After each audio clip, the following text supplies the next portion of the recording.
아멘. 오늘 골로새서 1장 24절로 29절 말씀을 근거로 해서 이 시대의 신앙인 이런 제목으로 함께 은혜의 말씀을 나누겠습니다. 골로새서는 바울이 로마 감옥에 갇혀 있으면서 보낸 옥중 서신 중에 하나입니다. 옥에 갇혀 있는 녹록지 않은 상황 속에서 장문의 편지를 써서 골로새 교회에 보낸 거죠. 무슨 내용일까? 골로새 교회가 바울이 세운 또 사랑하는 그런 교회이지만 그 교회가 이단 세력에게 시들리고 있고 또 많은 그 교회의 지체들이 신앙의 중심을 잃고 무엇이 진리인가 이것에 대한 혼돈에 있을 때 바울이 옥중에 있으면서도 그 골로새 교회를 향해 쓴 서신이 바로 이 골로새서입니다.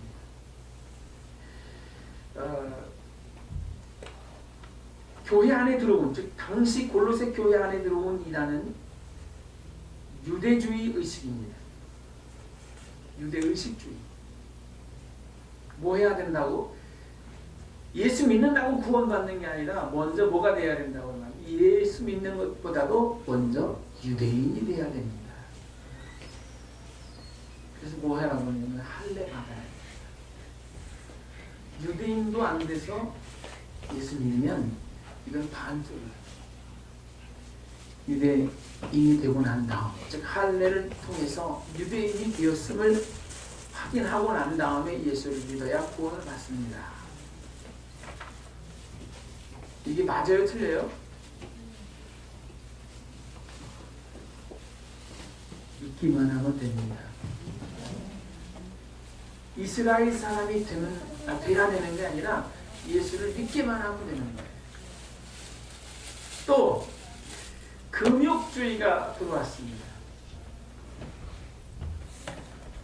예수 믿으면 죄를 멀리해야죠.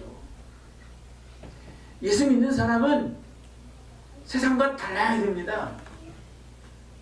맞아요? 틀려요? 맞는 얘기예요. 이스라엘의 하나님 여호와는 거룩하니 너희도 거룩하라 이렇게 말씀하셨습니다. 우리는 세상 사람과 달라야 됩니다. 그런데 이게 도가 넘어섰어요. 도가 넘어섰어요. 모든 걸 다 끊어버리는, 세상과도 벽을 쌓는, 담을 쌓는 이런 금욕주의. 극에 달하면 안 됩니다. 어느 한 곳에 치우쳐버리면 안 돼요.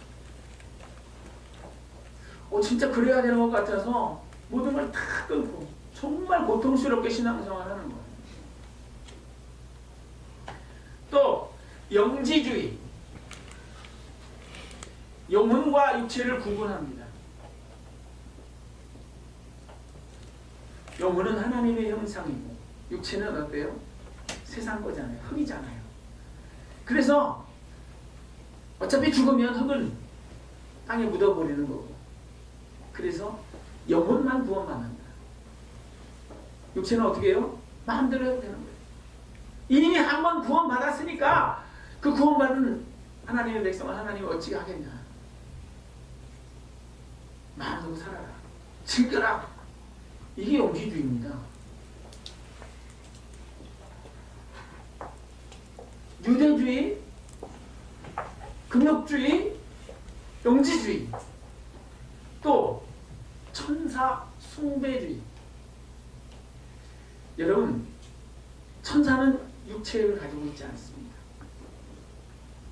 근데 천사는 우리가 숭배해야 할 대상이 아니라 천사는 구원받은 우리를 섬기려고 부리는 하나님의 종입니다.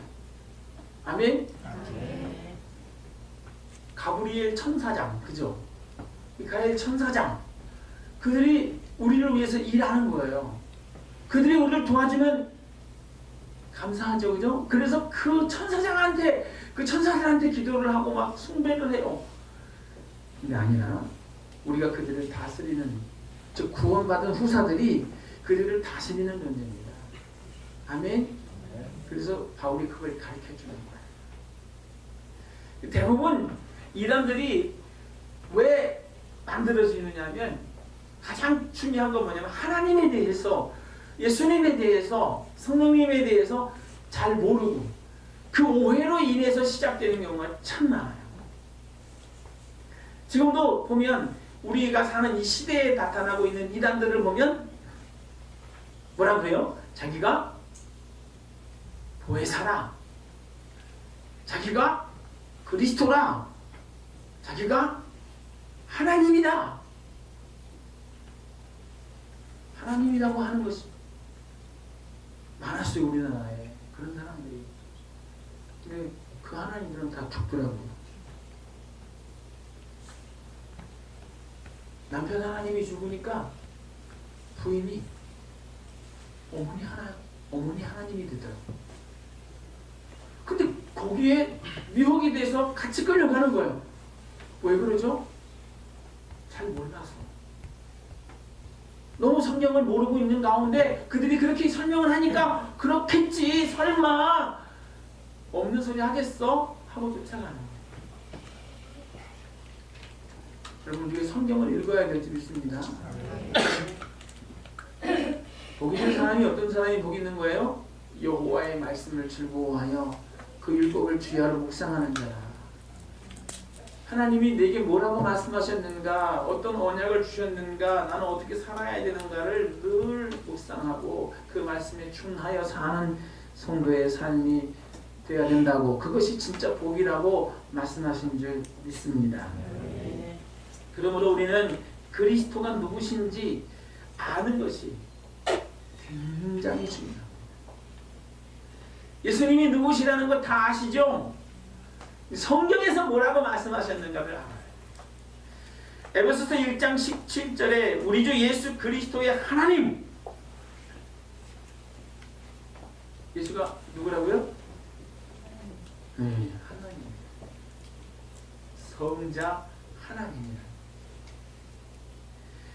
우리 주 예수 그리스도의 하나님, 영광의 아버지께서 지혜와 계시의 영을 너희에게 주사 하나님을 알게 하시고. 아멘.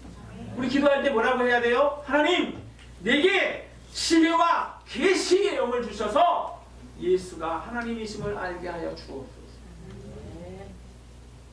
예수님을 바로 알게 해 주시옵소서.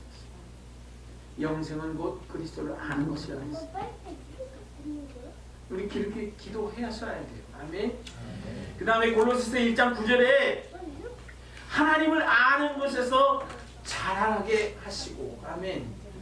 즉 하나님을 아는 그 지식이 어떻게 돼요? 어제보다 오늘 더 나아져야 돼요. 더 많아져야 돼요. 우리 그렇게 노력해야 될 수 있습니다.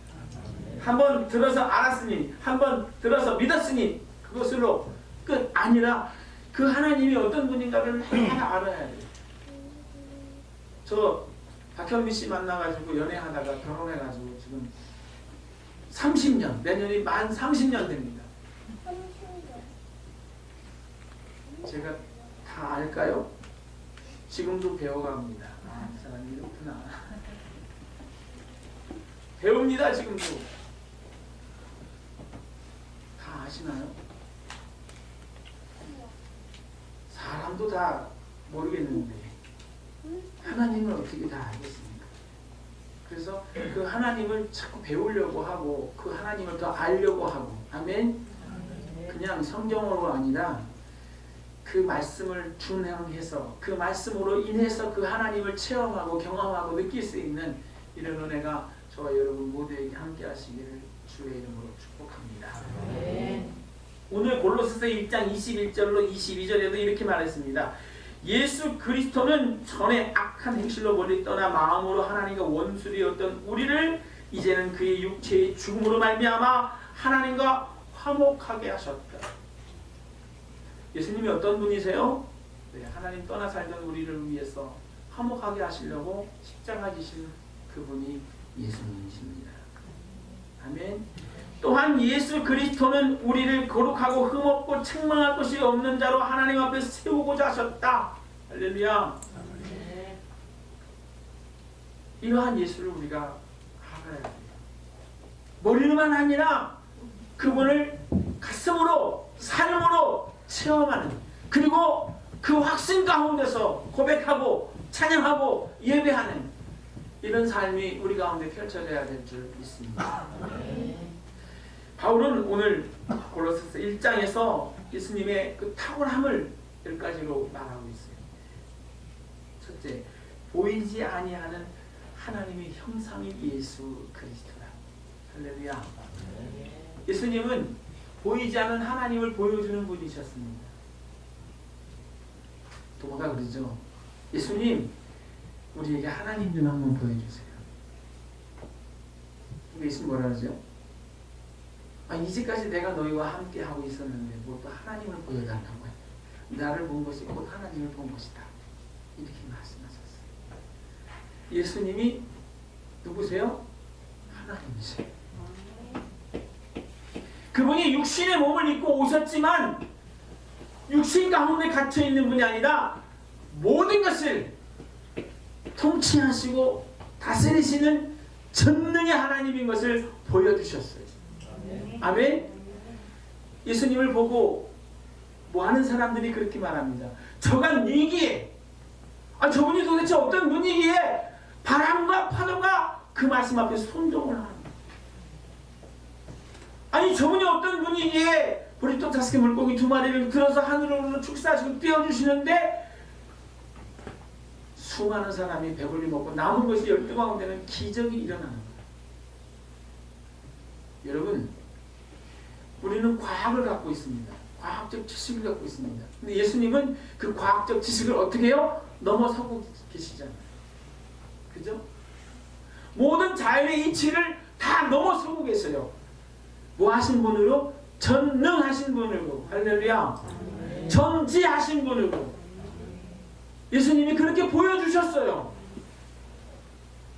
예수님이 보여주신 그것이 하나님의 모든 것일까요? 절대 그렇지는 않습니다. 지금은 우리가 거울을 보는 것 같이 희미하고 부분적으로 보지만 그때는 얼굴과 얼굴을 맞대어 보는 것처럼 분명해질 것이라고 고린도전서 13장에 말씀합니다. 어디 가면? 천국 가면. 할렐루야.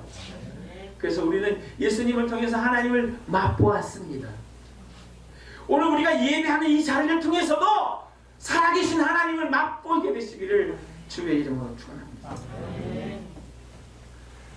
뭐라 하냐? 모든 피조물보다 먼저 나신 분이라고 말씀하셨고 또 창조주라고 말씀하셨고 창조의 목적이 되시고 만물보다 먼저 계셨고 만물을 붙들고 계시고 교회의 머리시고 근본이시고 죽은 자들 가운데 먼저 부활하신 그리고 만물의 으뜸이 되시고 십자가의 피로 화평을 이루사 우리를 하나님과 화목하게 하신 분이라고 말씀하고 있습니다. 어느 누구도 흉내낼 수 없는 그 엄청난 일들을 이루셨어요. 요즘 우리 가운데 우리가 살고 있는 이 사회 속에서 나타난 이단들, 잘못된 종교 지도자들 뭐라 그래요? 자기들 하나님이라고도 말하고 메시아라고도 말하고 그리스도라고도 말하고 보혜사라고도 말하는 사람들은 여기 바울이 골로새서 1장에 말하고 있는 이 10가지 하나도 들 수 없습니다. 흉내를 못 내. 예수를 따라할 수가 없어요. 그분만이 유일하게 우리의 길이시고 진리시고 생명이 되시는 줄 믿습니다.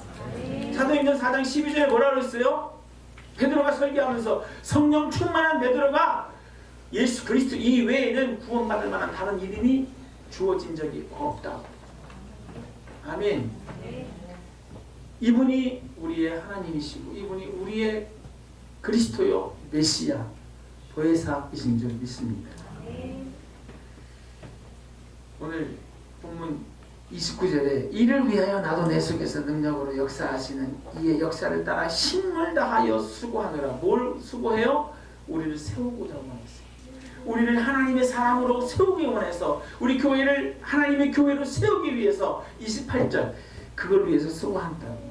우리가 그를 전파하여 각 사람을 권하고 모든 지혜로 각 사람을 가르치면 각 사람을 그리스도 안에서 완전한 자로 세우려 함이니. 아멘. 우리도 그렇게 하게 되시길 주의 이름으로 부탁드립니다. 2018년 3월 이 시점에서 우리는 어떤 신앙인이 되어야 될까요? 바울이 옥중에서 골로새 교회를 염려하면서 예수를 바로 알아야 되지 않겠느냐고, 이단에 또 세상의 풍조에 흔들리지 말고 진정한 신앙이 되어야 되지 않겠느냐고 이렇게 염려하며 말씀을 주셨는데, 그 말씀이 이 시대를 살아가고 있는 우리들 향한 말씀 같기도 해요. 3월 3일 날 국가조찬 기도회가 있었습니다. 국가조찬 기도회에는 누가 모이는 거예요? 대한민국 교계의 지도자들이 다 모이는 거예요. 그리고 거기에 누가 함께 하냐면 대통령이 산부 요인들과 함께 합니다. 정말 가볼 만한 거죠.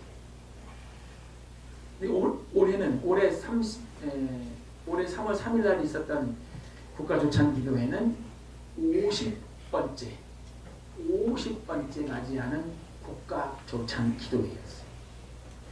거기에 오면 이제 대통령이 탁 나오면 모든 사람이 탁 기립을 합니다. 딱 등장을 하면 장로들로 구성된 이 성가대가 있어요. 장로 성가대가 찬양을 하고, 그리고 이 상군 혼학대가 나와서 반주를 하고 그럽니다.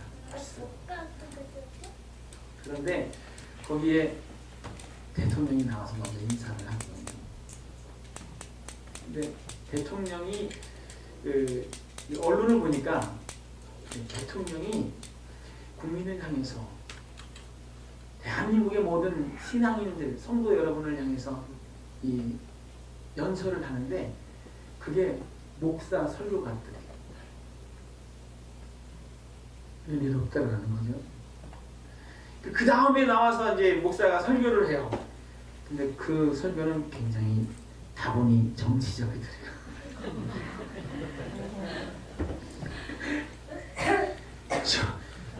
정치하는 대통령이 정치적인 발언을 해야 되고, 목회하는 목사님이 은혜로운 말씀을 하셔야 되는데 바뀌었다고,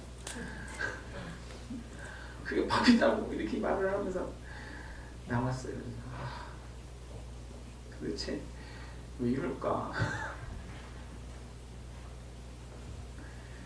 여러분, 정말 우리 대한민국 교회가 위기입니다. 위기. 뭐라고 말을 못하겠어. 저부터도 위기예요. 도대체 어떻게 해야 되는 거야? 잘해야 되는데.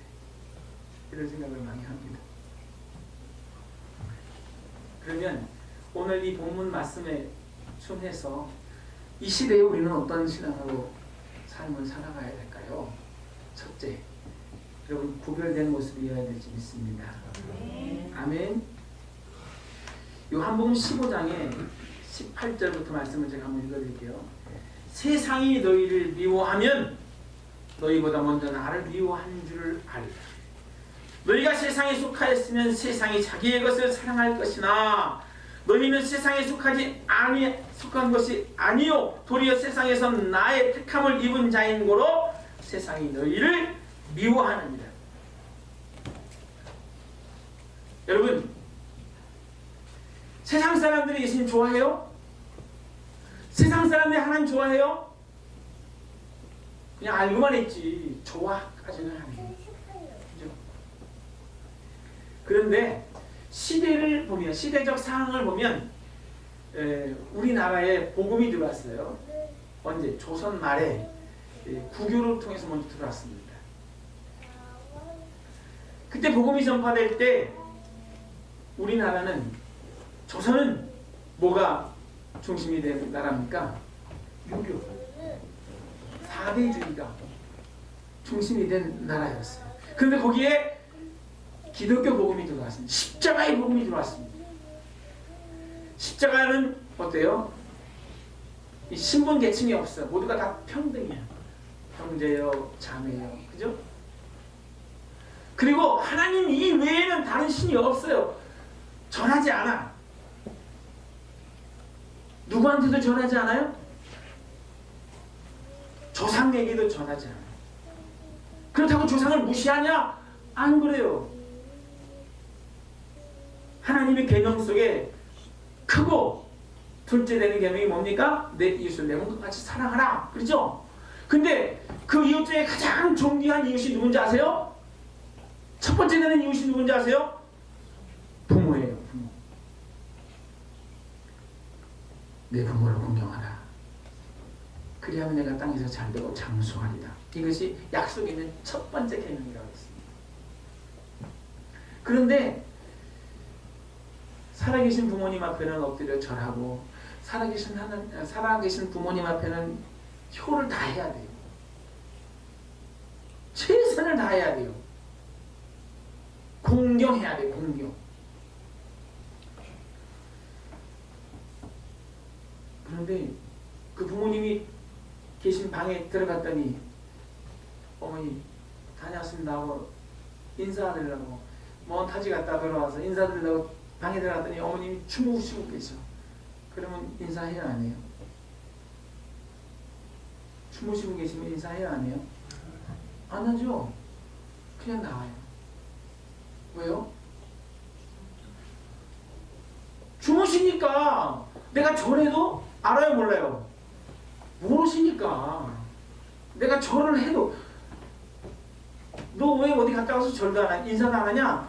어머니 주무실 때 제가 들어가서 큰 절을 했습니다. 뭔 소리요? 아, 내가 깼을 때 인사를 해야지. 자고 있을 때는 알아? 그죠? 자고 있으면 몰라요. 몰라서 안 해. 그래서 이제 인기척이 들리면 들어가서 아이고 어머니 일어나셨습니까? 하고 인사를 하는 거예요. 그죠? 주무시고 계신 분도 모르는데 들어가신 분이 알아요 몰라요? 들어가신 분은 안 되는데 그래서 안 하는 겁니다.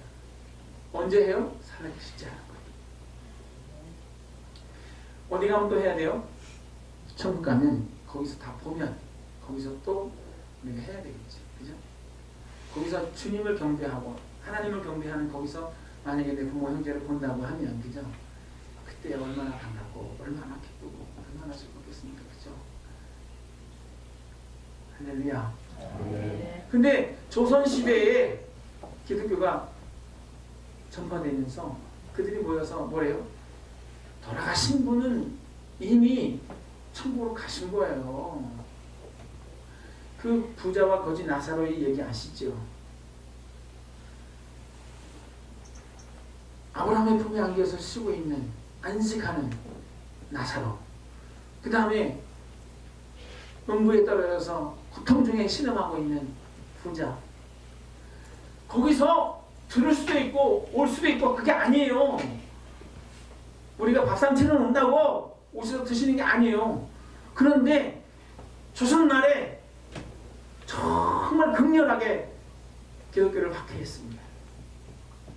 뭐라고요? 부모도 모르는 이 호로새끼들이라고. 다 잡아다 죽였어요. 얼마나 많은 사람들이 잡혀서 죽었는지 몰라요. 어떻게 죽었는지 아세요? 작두로 목을 잘라 죽였어요.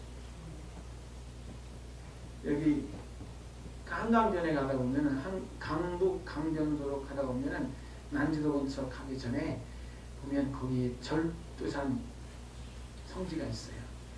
거기서 카톨릭 신자들이 그 절두산 한강 밑으로 거기서 작두로 잘랐어요. 사람 목을. 그래서 한강이 피바다가 됐다는 거예요. 왜 그랬을까요?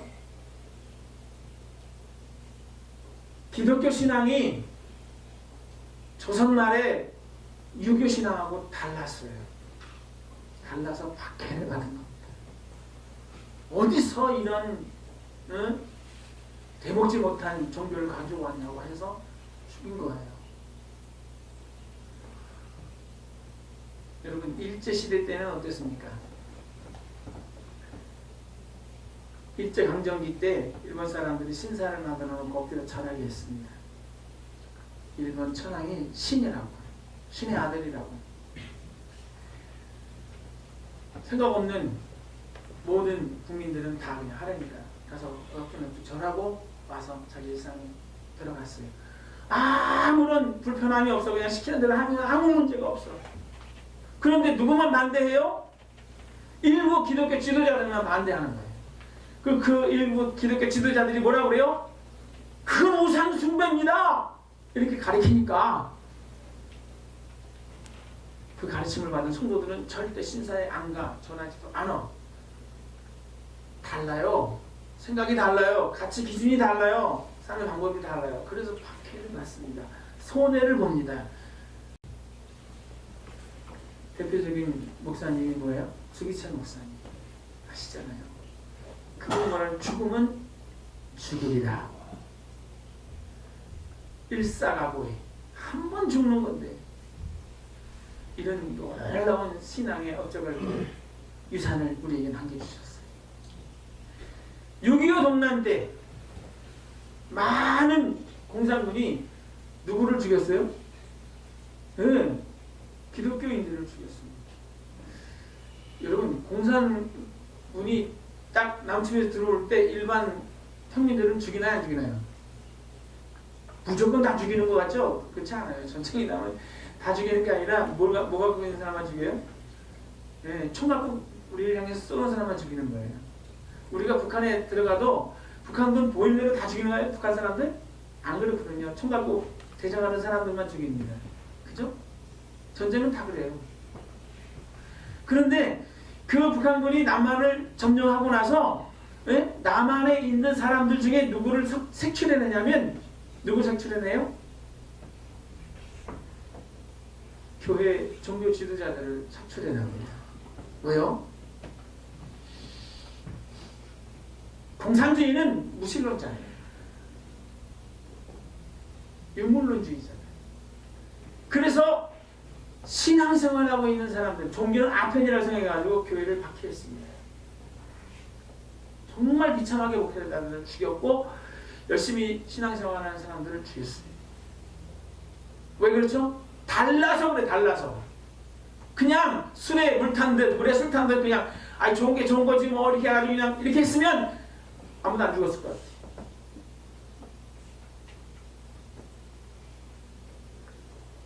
조선만 해도 그렇게 했으면 아무도 안 죽었을 것 같아. 근데 그렇게 많이 죽었는데, 그죠? 그렇게 많이 숨겨가지고 끝까지 죽으면서까지도 신앙의 순결을 지켰는데 지금 카톨릭은 어떤지 아세요? 제사 지내요. 웃기죠? 지금은 안 지내도 되는데 지금 제사를 지내. 지방 써놓고 다 해놓고 어떻게 전하고 예배를 드려. 달르면 끝까지 달라야 되는 거죠. 여러분, 우리가 2018년 3월에 대한민국이라는 사회에서 살고 있습니다. 근데 세상 사람들은 교회를 박해하지 않아요. 우리가 예수 믿는다고, 우리가 교회 다닌다고 누가 뭐라고 아무도 안 해요. 왜 그럴까요? 두 가지 거예요. 하나는 우리 믿음의 선지들이 열심히 복음의 씨앗을 뿌려서 다 어느 정도 공감이 됐어요. 그래서 그런 거일 수도 있고, 또 하나는 이 두 번째가 아니었으면 참 좋겠어요. 신앙인들이 적당히 타협하고 살아가고 있는 거예요. 여러분, 하나님은 분명히 말씀하십니다. 구별되라고. 아멘. 우리는 우리의 분명한 색깔을 나타내야 돼요. 예수 믿는 사람이 안 믿는 사람하고 얘기해서 대화가 통하요? 안 된다니까 사실은. 그들과 함께 사업을 하고 그들과 함께 직장일을 하고 거기서 말씀 묵상하며 기도하고 이렇게 같이 밥을 먹어도 기도하면 이해해. 이제는 기도하고 먹어 이렇게 할 수도 있지만 빈정되는 건 잘 안 사라져요. 그죠? 그래도 그러거나 말거나 하고 우리 김광희 시장님 11조 드리는 거 기부금 영수증 깨가면 사장이 난리치는데 미쳤냐고 이렇게 많이 헌금하냐고 걱정을 합니다. 그러니까 세상적인 기준으로 다 이런 것 저런 거 간섭을 합니다. 새벽 예배 나간다 그러면은 뭐라 그래요? 막 뭐라 그래요? 그러나 여러분, 그럼에도 불구하고 우리는 그들의 가치 기준이 아니라 말씀의 기준을 해서 신앙의 본을 가지고 우리의 삶을 꾸려가야 될 줄 믿습니다. 오늘 바울이 그렇게 말하는 거예요. 우리가 세상에서 미움을 받는 것이 맞습니다. 세상 사람들이 다 하나님을 사랑하고 있으면서 우리를 사랑한다고 하면 그건 맞아요. 근데 하나님 미워하면서 우리를 사랑한다? 이건 잘못된 겁니다. 두 번째, 세상과 다른 윤리관을 가지고 살아야 될 줄 믿습니다. 윤리라고 하니까 좀 막막한 것도 있지만 교회는 꼭 그리스도를 중심으로 하는 사랑의 질서를 가지고 살아야 돼요. 뭐가 빠지면 안 돼요? 예수가 빠지면 안 돼요. 할렐루야. 근데 현대는 어떤 윤리냐? 여러분 들어보셨을 거예요. 포스트 모더니즘 시대입니다. 이게 뭔가? 절대 진리란 없다. 예수님은 뭐라 그랬어요? 내가 길이고 내가 진리고 내가 생명이다. 근데 이거만 어떻게 말해요? 예수님만 길이고 예수님만 진리고 예수님만 생명입니다. 아멘. 예수님이 그렇게 말씀하지 않았어요. 나도 길이다, 나도 진리다, 나도 생명이다 이렇게 말했으면 예수님 말고 진리가 있고 길이 있고 생명이 있는 거예요. 그러나 예수님 분명히 말씀하셨어요. 나만 길이다. 할렐루야. 나로 말미암지 않고는 아버지 앞에 이를 사람이 없다. 예수님 아니면 안 되는 거예요. 그런데 요즘 사회는 안 그래요. 예수가 아니어도 하나님 앞에 갈 수 있다고 말합니다. 이거 굉장히 위험해요. 세상이 다 그렇게 흘러가고 있어요. 근데 우리는 거기서 분명히 말해야 돼요. 아닙니다. 예수님만이 길이고 예수님만이 진리고 예수님만이 생명입니다. 예수 그리스도 이외에는 구원받을 만한 다른 이름을 주신 적이 없습니다. 여러분이 고집 펴야 돼요.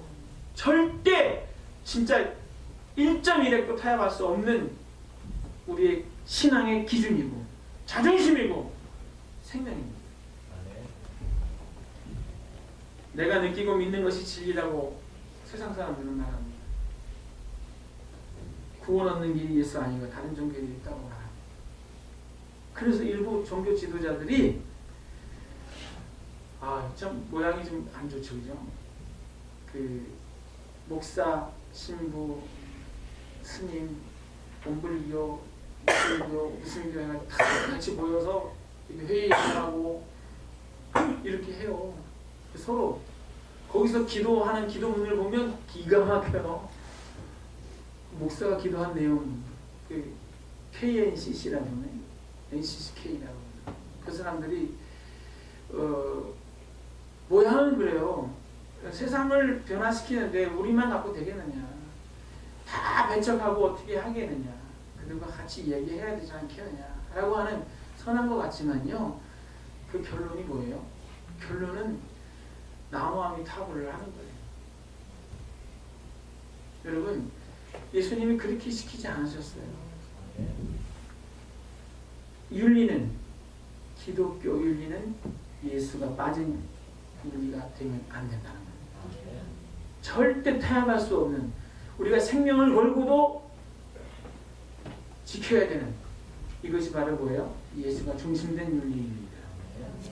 그 다음에 마지막 세 번째, 우리는 끊임없이 성화를 추구해야 가야 됩니다. 아멘? 누구 닮아가야 된다고요? 예수 닮아가야 돼요. 이 신앙생활하면서 많이 경험하게 되는 것, 우리가 어떻게 구원받죠? 예수를 나의 구주로 믿고 고백하면 우리는 뭐가 되는 거예요? 구원받은 하나님의 백성이 되는 거예요. 그러면 예수님은 나를 위해서 십자가에 몸지고 피 흘려 죽으셨습니다. 또한 부활하셨습니다. 나는 그분을 나의 구세주로 믿습니다. 이렇게 말하면 우리는 뭐라 해요? 구원받으셨습니다. 이제는 당신도 하나님의 백성이 되었습니다. 그죠? 그렇게 선언해줘요. 선포해줘요. 근데 그 사람이 어저께 하고 지금 하고 확 바뀌어져서 금방 어깨에서 천사의 날개가 2개 싹 나오나요? 네? 그렇게 고백하고 난 다음부터는 막 등허리가 간지럽고 그러면서 뭐가 나오나요? 변한 건 하나도 없어요. 변한 건 하나도 없어요. 단지 마음으로 그분이 믿어지는 그 은혜, 그리고 뭔가 자꾸 이건 아닌데 라고 하는 죄책감이 자꾸 들고, 그러면서 뭔가 하나님 기뻐하시는 일을 하는 것 같으면 막 뭔지 모르게 막 속에서 기쁨에 솟구치고 그렇게 살아가는 쪽으로 바뀌어지는 거예요. 그 시작이 된 거예요. 근데 거기서 머무르면 안 된다는 거예요. 그게 계속 거듭되는 것을 뭐라 그래요? 성화라고 그래요. 그 성화의 과정을 겪어가는 과정 속에 마지막으로 만나는 게 뭐냐? 영화가 되는 거예요. 영화. 이거는 뭐예요? 주님이 하늘로부터 천사장과 호령과 나팔소리로 친히 강림하실 때 그 음성을 듣는 사람들이 호련이 다 변화되니 할 때 그 변화된 모습이 영화에 담깁니다. 그때 우리는 하나님의 모습으로 바뀌어지는 거예요. 그러니까 신적인 존재로 바뀌어지는 거죠. 육체를 벗고 영적인 존재로 바뀌어지는 거예요. 근데 우리가 육체 가운데 있을 때에 우리는 어때요? 거듭거듭 바뀌어져야 돼요.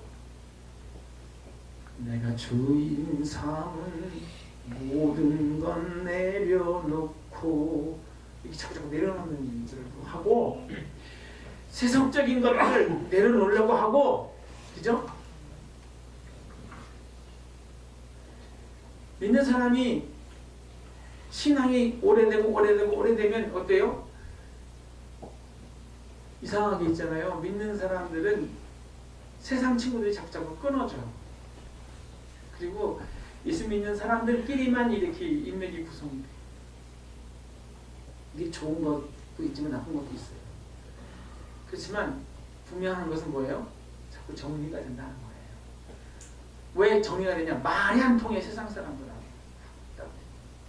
그러다 보니까 자꾸 말 통하는 사람끼리 뭉치는 것 같아요.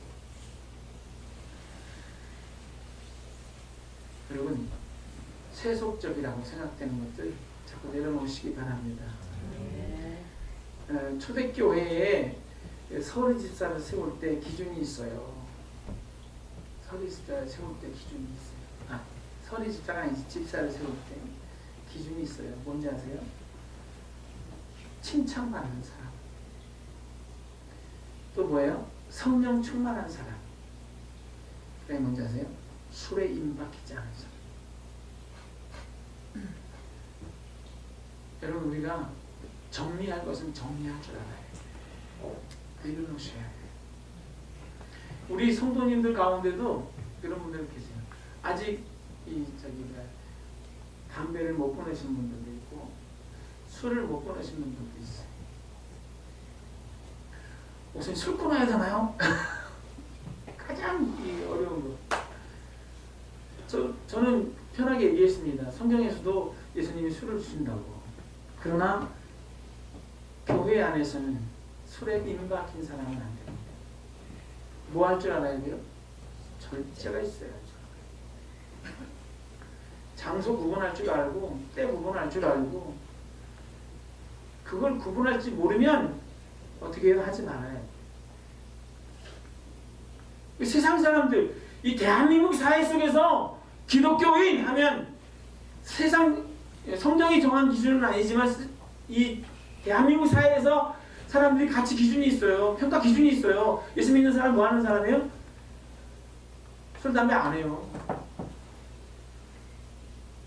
근데 예수 믿는다고 하면서 담배 피우고 술 먹고 또 바람 피고 이러면 세상 사람들이 보면서 뭐라 그래요? 믿는다면서 저게 무슨 믿음이야? 이렇게 하면 나의 그 자유로움으로 인해서 뭐 하는 거예요? 하나님이 영광이 가려지는 거예요. 그죠? 바울이 그랬습니다. 우상 제물에 대한 얘기를 하면서 그러잖아요. 난 먹을 수 있어요. 그거 뭐 우상한테 바쳐졌다고 우상이 가서 그 음식을 먹나? 그 음식이 부정해지나? 아니거든. 하나님 감사합니다 하고 먹으면 돼요. 바울의 믿음이 그래. 그런데 내가 그렇게 신앙이 좋아서 자유함을 누림으로 인해서 그 음식을 먹는데 믿음이 약한 사람이, 세상 사람이 바울의 그 자유함을 딱 보고, 이야, 사도라는 사람이 우상제물을 먹더만. 그러면 그 사람은 뭐 하는 거예요? 실족하는 거예요. 나의 자유함으로 인해서 그 사람이 실족하여 넘어지면 나는 그거 안 먹겠습니다 라고 말했어요. 우리도 그런 결단을 할 줄 알아요. 네. 나는 자유해요. 먹어도 돼. 괜찮아. 그렇다고 내가 여기까지 해서 빨개가지고 할렐루야 이러면 안 된단 말이에요. 그죠? 담배 피다가 아이고 목사님 안녕하십니까 이러면 안 돼요. 어떤 사람이 옛날부터 그러더라니까. 담배를 물고 담배를 벅벅 피면서 아이고 목사님 수고하십니다. 저는 오늘 게 안수집사인데, 저도 안수집사라는 걸 말을 하지 말지, 아니면 그 담배를 내려서 밟아서 끄든지. 왜 두 가지를 다 하고 있냐고요. 혼란스럽잖아요. 그죠? 여러분, 우리가 예수 닮아가야 될 수 있습니다. 신앙이 깊어지면 깊어질수록 뭐예요? 나의 자유함이 하나씩 줄어들어요. 내가 어떻게 하면 하나님의 기쁨이 될까? 내가 혹여 이 자유함이, 나의 지식이 하나님의 영광을 가리는 것이 아닐까? 이런 고민도 해보셔요. 그 고민이 거듭되면 우리의 모습이 뭐가 돼요? 예수 닮아가는 거예요. 사람들이 나를 보고 뭐라 그래요? 나는 당신을 통해서 하나님을 봤습니다. 이렇게 말할 수 있는 은혜가 있기를 주의 이름으로 축원합니다.